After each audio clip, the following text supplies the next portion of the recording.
सो recombinant DNA technology में आपके जो जीन्स के सोर्स होते हैं उसमें आपके पास कुछ लाइब्रेरीज होती हैं which act as the major source to isolate a particular gene, right.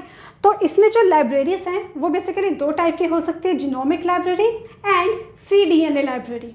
So here we are going to discuss about the preparation of your cDNA library. Basically जो आपका ये cDNA है इसका मतलब क्या है? This means complementary DNA. Complementary DNA मतलब जो कि आपके आरएनए को एज अ टेम्पलेट यूज करके सिंथेसाइज किया गया है एंड जो इसका सीक्वेंस होगा that will be complementary to RNA that has been used as the template, right. Basically cDNA library को प्रिपेयर करने का क्या रीज़न क्या है? आपका जो cDNA लाइब्रेरी होता है इसको आप उस स्टेट में प्रिपेयर करते हो जहाँ पे आप अपने जीन का एक्सप्रेशन डाटा एनालाइज करना चाहते हो। अब जीन एक्सप्रेशन का बेसिकली मतलब क्या होता है कि आपका जो जीन है यानी कि जो आपका डीएनए सेगमेंट है उसका जो सिस्ट्रॉन सेगमेंट है वो ट्रांसक्राइब हो आपके आरएनए के अंदर एंड जो आपका आरएनए है वो फर्दर ट्रांसलेट हो आपके प्रोटीन के अंदर, right. That is what you understand by the gene expression. So जो भी जीन अपने एक्सप्रेशन स्टेट में होंगे वो अपना आरएनए ट्रांसक्राइब करेंगे और उस आरएनए का हम इस टेक्नोलॉजी के थ्रू, इस टेक्निक के थ्रू cDNA लाइब्रेरी प्रिपेयर कर लेंगे जो कि हमें एक सेल का कंप्लीट एक्सप्रेशन प्रोफाइल जो है वो बताएगा, ठीक है। सो इस केस में आपका जो सबसे पहला स्टेप आता है that is you have to isolate RNA, fine. So आपका जो भी सैंपल है, सपोज एनी सेल जिसमें आप एक्सप्रेशन डाटा एनालाइज करना चाहते हो, आप उससे आरएनए से आइसोलेट करो। आरएनए आइसोलेशन के बाद you have to further isolate and purify your mRNA that is messenger RNA, okay. आपका जो आरएनए पॉपुलेशन होता है उसमें you have got mRNA, tRNA, ribosomal RNA, snRNA and so on. snRNA in case of eukaryotes, prokaryotes और eukaryotes में ये तीनों present होंगे।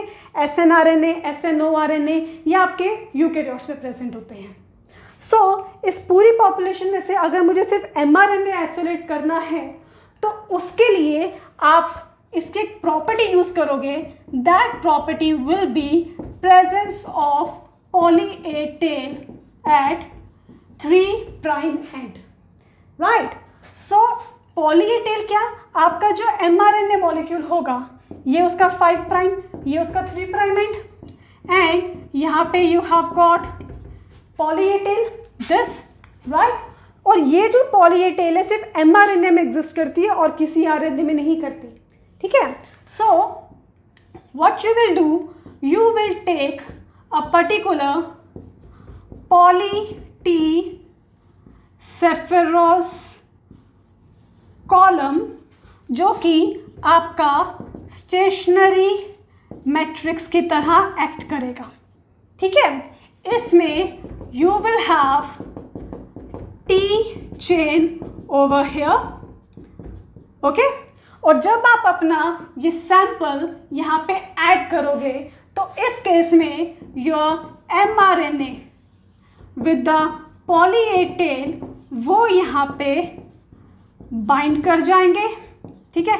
ऑल द mRNA इर्रिस्पेक्टिव किस जीन ने उसको ट्रांसक्राइब किया है, ए टेल तो सब में होगा ही, तो आपके जो mRNA हैं वो आपके यहाँ पे कॉलम पे बाइंड कर जाएंगे और जो आपके अनबाइंडेड RNA है जिसमें पॉली ए टेल नहीं है यानी कि बाकी के RNA वो आपके वॉश आउट हो जाएंगे, ठीक है। And after that these binded mRNA they can be eluted out and you will get your mRNA population of the particular cell, right। ये जो मेथड है इसको हम कहते हैं affinity chromatography and this is basically used for mRNA enrichment from the sample,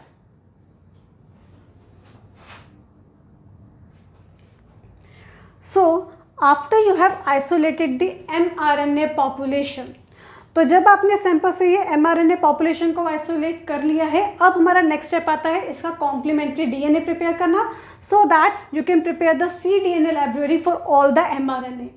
तो यहाँ पे डिपिक्ट करने के लिए मैंने बस कोई भी आपको एक ही एग्जांपल ले लिया है। सभी के सभी mRNA जो होंगे वो आपके इसी सेम फेट में जाएंगे जो मैं एक के साथ दिखा रही हूँ।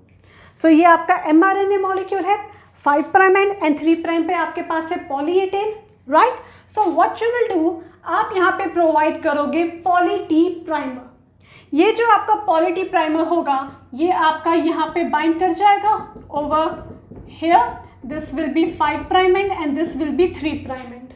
And then by using reverse transcriptase enzyme जो कि आपके आरएनए को एज अ टेम्पलेट यूज करेगा, आप जो इसका cDNA जो है वो प्रिपेयर कर लोगे।